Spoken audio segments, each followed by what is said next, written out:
या व्यभिचारी तथा अन्यथा भाव प्रोक्त है। कहा कि रति देवादि विषयक जो क्या नाम से रति होती है, वो क्या नाम से, उसको क्या कहते हैं? भाव। उसको क्या कहते हैं? भाव कहते हैं। ठीक है। देव आदि विषयक रति आदि सभी अस्थाई भाव और व्यंग व्यभिचारी भाव जो होते हैं वो क्या कहलाते हैं? भाव कहलाते हैं। कहा आदि पद से आदि शब्दान मुनि गुरु नृप पुत्रादि विषया कांता विषया तो व्यक्ता श्रृंगार। आदि शब्द से मुनि गुरु राजा पुत्र आदि विषयक जो रति होता है, प्रेम होता है, समझ रहे हो कि नहीं? वो सब भी भाव पद से कहे जाते हैं।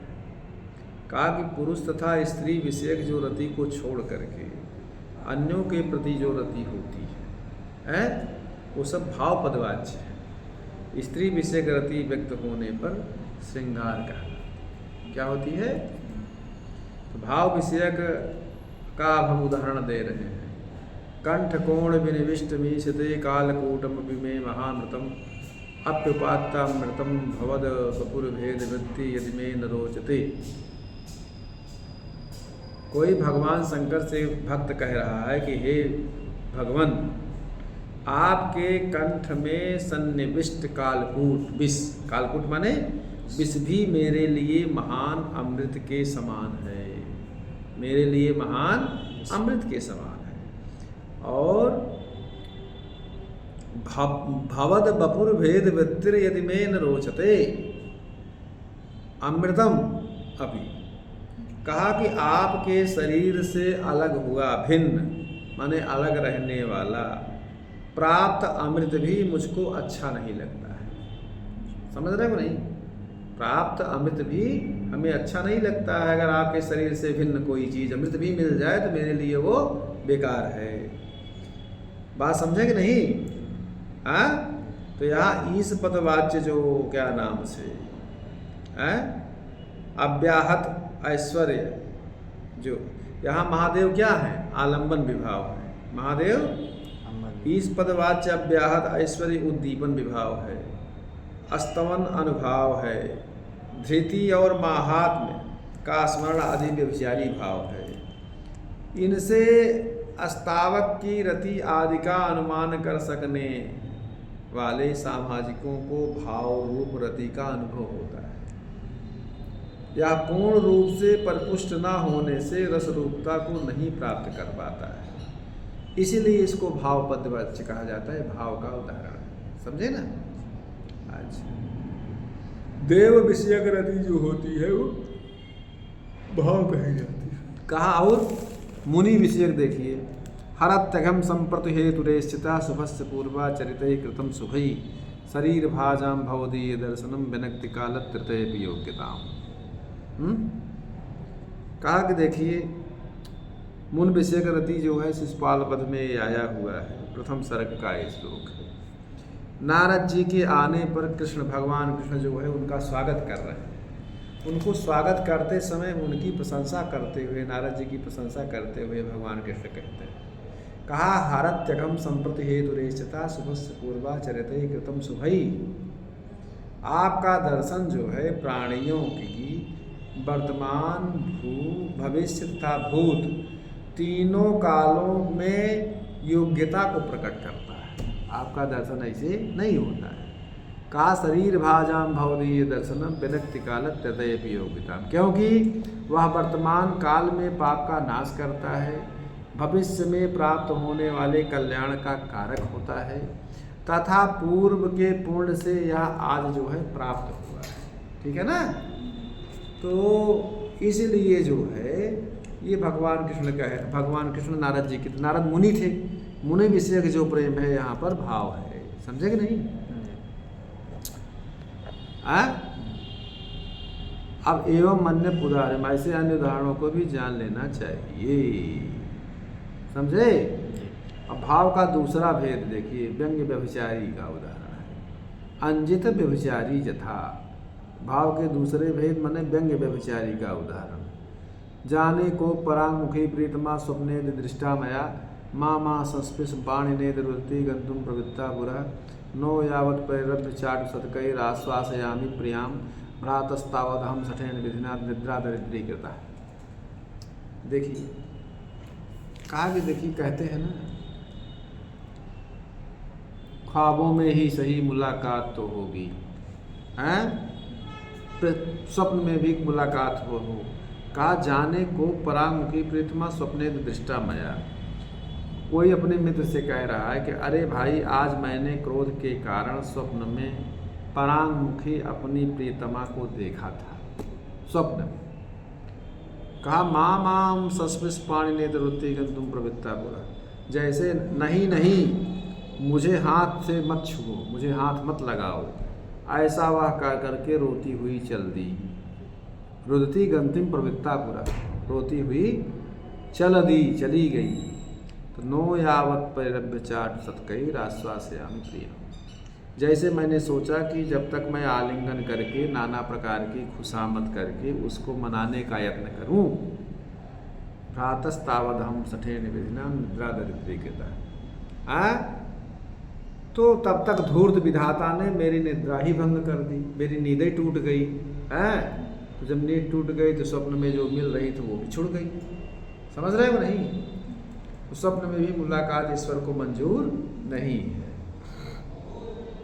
तो यहाँ अत्र विधिम प्रति असूया, यहाँ विधाता के प्रति असूया जो है व्यभिचारी भाव है। असूया क्या है?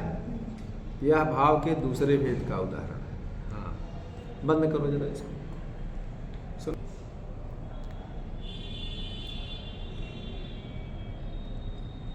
रसाभास और भावाभास का वर्णन कर चुकने के बाद अब हम जो है तदाभासा अनौचित्य प्रवर्तिता।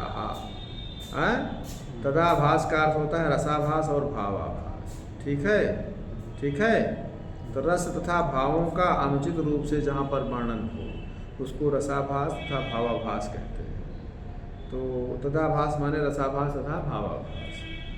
श्रृंगार आदि रसों तथा भावों के अनुचित रूप से वर्णन करने को रसाभास अथवा भावाभास कहलाता है। अनौचित्य कितने अनेक प्रकार का हो सकता है। अनौचित्य कहा उनका निर्णय सहृदय पुरुषों की व्यवस्था के अनुसार ही हो सकता है। क्या उचित है, क्या अनुचित है। रति के विषय में ही अनौचित्य के अनेक रूप देखे जाते हैं संसार में। एक स्त्री का किसी एक पुरुष के प्रति प्रेम है ये तो उचित है। यदि एक स्त्री का अनेक पुरुषों के प्रति प्रेम का वर्णन किया जाए तो यह अनुचित है। यह रसाभास की कोटि में आता है। ये क्या होता है? हाँ, ये रसाभास की कोटि में आता है। बात समझे ना? कहा रसाभास का उदाहरण देखो। तत्र रसाभासो यथा अस्तुमः कंबामाक्षी क्षणम बिना जम नरम से बिलेभे कह प्राणान रणमख मुखे यम मृगय से सुलग्ने को जाता शशिमुख यमालिंगसी क्वलात् तपः श्री कस्य ईसा मदन नगरी ध्यायस्तुयम। कहने का मतलब से कहा कि रसाभास जो है बहुत नायक विषय रति को रसाभास बताया गया है। कहा कि हे सुंदर नेत्रों वाली, वामाक्षी, वाम माने सुंदर, अक्षी माने नेत्र। हे सुंदर नेत्र वालों, जिसके बिना तुमको क्षण भर भी चैन नहीं आता है। ठीक है, ऐसा कौन भाग्यशाली है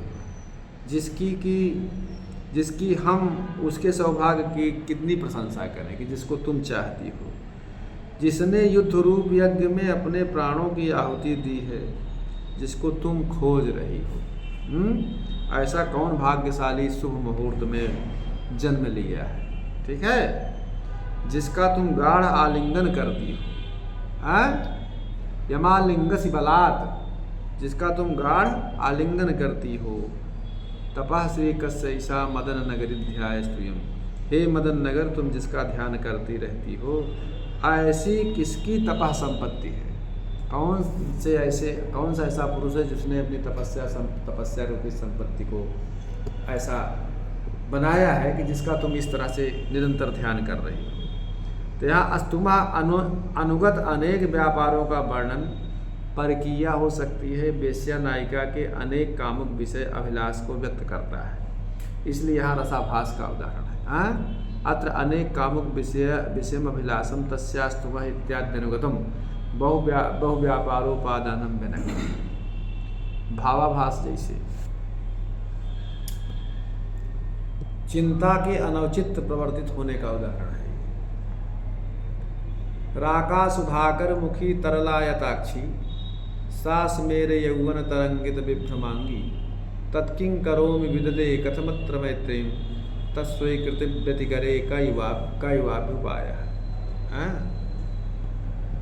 कहा कि राका माने होता पूर्णिमा की चंद्रमा, रात्रि, राका माने रात्रि, लेकिन सुधाकर मुखी माने पूर्णिमा के चंद्रमा के समान सुंदर मुख वाली, तरलायताक्षी, तरल चंचल, चंचल और बड़ी बड़ी आंखों से युक्त, आयत अक्ष, आयत माने बड़ी, अक्ष माने नेत्र, चंचल और बड़ी बड़ी आंखों से युक्त, और क्या है, सास मेरे यौवन तरंगित विभ्रमांगी, उभरते नव यौवन से उद्भूत भाव भाव से इठला रही है। तत्किं करो में विदधे कथमत्र मैत्री, सो अब मैं क्या करूं, इसके साथ किस प्रकार से मैत्री संबंध को बनाऊं, किस तरह से इसके साथ मैत्री संबंध को जोड़ूं। तत्स्वीकृति व्यतिक करे कई वाभ्युपाया, उसकी स्वीकृति प्राप्त करने का क्या उपाय है, हमारे प्रति कैसे वो स्वीकार, हमारे प्रेम को स्वीकार कर ले। यह सीता जी को लक्ष्य करके रावण की युक्ति लिखा है कि रतिम उभय प्रार्थना को होते, प्रेम जो है दोनों तरफ से होता है, एक तरफ का प्रेम खतरा है। तो यहाँ रावण की सीता के प्रति अत्र चिंता अनौचित प्रवर्तिता एवं अन्य उदाहर्या, यहाँ रावण की सीता के प्रति जो है चिंता अनौचित रूप से प्रवर्तित है, इसलिए यह भावाभास है। इसी तरह अन्य उदाहरणों को भी जानना चाहिए। कितना बचा बेटा?